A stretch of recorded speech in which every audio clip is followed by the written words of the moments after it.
Simpson and McKimmie together. McKimmie gives it back to Neil Simpson, 22 yards out. Neil Simpson wants to run now, down the right wing. Simpson with Jamie Phillips. Simpson has played it straight out for a goal kick. So let's go down to Celtic Park and find out what the prospects are there for Celtic against Falkirk. Celtic on the attack, Richard, through Mark McGee, who has come into this game now in place of Alan McInally. But the minutes are ticking away here at Celtic Park without there being any prospect, I think, of Celtic scoring a second goal. They've had numerous near misses. It looks like the Alamo at times in front of Gordon Marshall's goal, but they simply cannot get a second one in. Tommy Burns has had a try, headed off the line, and so it has gone on. But we have 4 minutes left at Celtic Park, Richard. It's still Celtic 1, Falkirk 1. Thank you very much indeed. Now here come Aberdeen on the attack here. Graham Roberts meets it at the edge of the area. He's had a super game.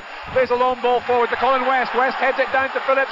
Phillips right up to the edge of the Aberdeen area. Still Phillips. He's tackled there by McLeish. Fine tackle by Alec McLeish. He's played well. McLeish to Irvin. Irvin to Simpson. Simpson to Bet. Bet trying to link up here with Gray. Intercepted by Stuart Monroe. And let's go back. I hear there's more drama at Celtic Park. Hugh Gibbons. Richard, it's now Celtic 1, Falkirk 2. The Falkirk substitute, Jimmy Gilmer, the boy who is a relative of the former Celtic legend, Jimmy Johnston, has given Falkirk the lead. He's only been on the park for 5 minutes. He tried a shot from outside the penalty area. A mistake by Pat Bonner. It's gone over his body. Falkirk are in the lead, Richard, by 2 goals to 1. Thank you very much indeed. That news, of course, received here in Aberdeen, and the Rangers supporters have gone absolutely wild, because that really takes the sting out of this game now, I would have said. Although as a long ball is played forward, Terry Butcher doesn't think so. Shakes his troops up, plays a long one up to the halfway line. Stuart McKimmie intercepts, goes past McPherson. Stuart McKimmie coming right up to the edge of the area, trying to get it through there to Joe Miller. It's headed out by Roberts, comes back to Simpson. Terry Butcher's there though. He pushes the ball forward. Picked up though by Bet. Bet now to Gray. Gray hits a high ball in comes Willie Miller, trying to get above Jimmy Nicholl. It's out of the area though. Falls to Irvin. Irvin drives for goal, strikes Brian Grant. Off Grant it comes to Roberts. Roberts gets it forward, strikes Durant. Durant is pushed to the ground by Irvin, and that's going to be a free kick.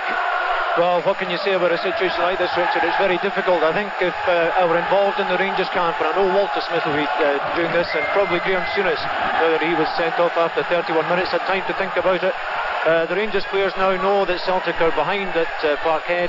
They know that they have that vital point, so it's looking good for them just at this point in time. But it's not over yet. But certainly Rangers, if they keep composed, regardless of what goes on at Parkhead, have done a very professional job here with 10 men. The rain beginning to come down across Pittodrie Park, but I don't think anything now can stop this really being a blue afternoon here at Pittodrie.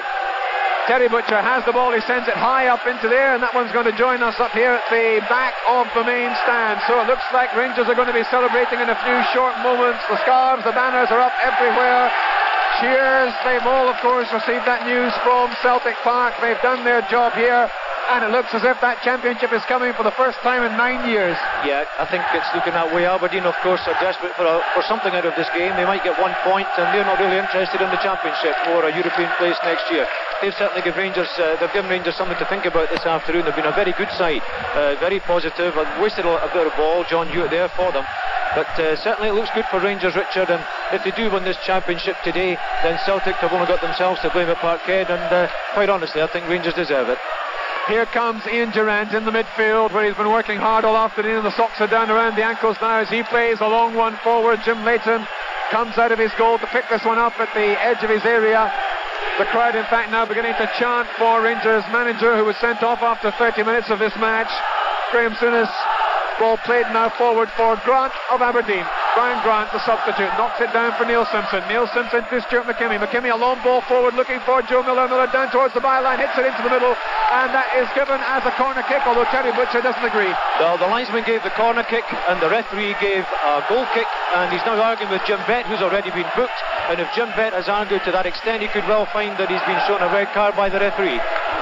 Well, he could be in very serious trouble. Yes, in fact, Mr. Duncan and Jim Bett, a long verbal exchange here, but it must end, I think, in trouble. Let's just see, a card is in fact shown there. He showed him a yellow card, but we've had so many bookings, it's hard to keep track, but I'm sure that Jim Bett was booked earlier on in an incident, so if Jim Duncan has shown him a yellow card for the second time, then technically I suppose that's a mistake, and it should have been a red one. Well, I'll have to find out about that afterwards, unless, of course, the man booked there was Neil Simpson standing right behind him, but that will certainly be worth a question at the conclusion of this play. But now it's all about Rangers in the last couple of minutes, and I'll endeavour to get down in the track area in a few moments' time, because I think there is going to be absolute mayhem here, because the Aberdeen supporters are already getting out of the ground quickly to try and let the other Rangers supporters into the ground who want to celebrate this tremendous victory. 9 years they've waited for this to happen, and really it's not all about the play at this moment. Some more news, and the news is it is full time at Celtic Park. Celtic 1, Falkirk 2 is a result. Full time at Celtic Park.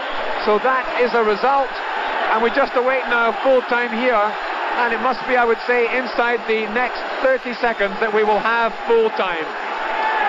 Jim Bett has the ball just now, the one-time Rangers player. Of course, he came to Ibrox, but in his day, I'm afraid, there wasn't very much sign of championship silverware. Aberdeen, Celtic, Dundee United all stopped him during that particular period. Jim Bett playing the ball forward now, looking for Brian Irvine, but it's intercepted by Graham Roberts, who I think might get man of the match here. Graham Roberts then for Davy Cooper. Davy Cooper turning, checking, twisting away from Joe Miller. Davy Cooper gives the ball back to Stuart Monroe, and Stuart Monroe is chasing now for his own goal and passing it back to goalkeeper Chris Woods. Well, Butcher and Roberts showing Stuart Monroe the way back to goalkeeper Chris Woods, simply to play out the time, because they know the situation is very, very good for them. The cameramen have all gone now towards the centre area of the stand where the Rangers directors are. They want a few pictures of David Holmes. They also want to catch Graeme Souness, who's back there now viewing the action. Of course, he left the field after 30 minutes, and it's all over. Rangers have won the championship, and the fans are pouring onto the field at 100 miles an hour. I shall endeavour to get down onto the field to play at some stage, but quite frankly, I haven't seen scenes like these. Rangers absolutely jubilant, and as I say, I will now make my way down to the field of play and attempt to join them, and to see, in fact, if any players at all will be in the vicinity. They were hoping, of course, to let other people in from outside the ground, but such is the bedlam here, it might be impossible to locate any of the Rangers players.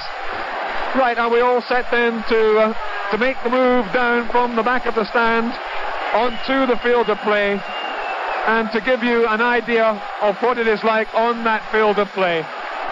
The fans inside the stadium have virtually engulfed the park now. They are absolutely everywhere, because Rangers have won their first championship in 9 seasons, and they've won it here at Pittodrie Park, Aberdeen, where, of course, on so many occasions they have been blighted in the past. Of course, as you can understand, the Aberdeen fans inside the ground are anything but delirious about this.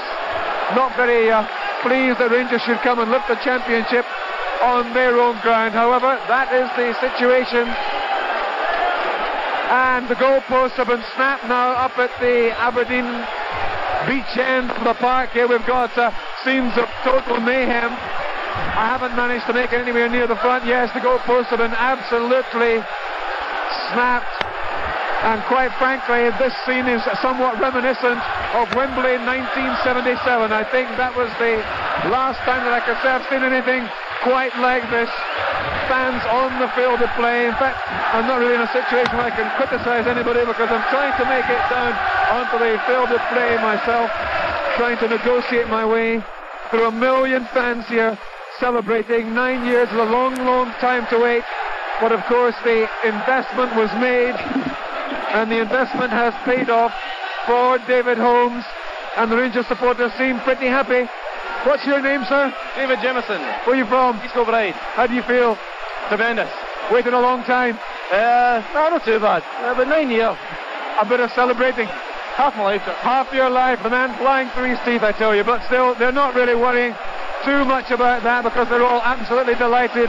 And on the field of play itself, believe me, it is absolutely bedlam of a variety that I haven't ever quite witnessed before on a Scottish football ground. I think the Aberdeen police, retrospectively, might have wished to have kept everybody off the field of play. So we're still trying to make our way right down to the very front here. Championes is the singing that you can hear from the fans at this moment, and they're going to open the gates, I understand, outside in a few moments' time. And when they do open the gates, the 10,000 that are outside will be allowed onto the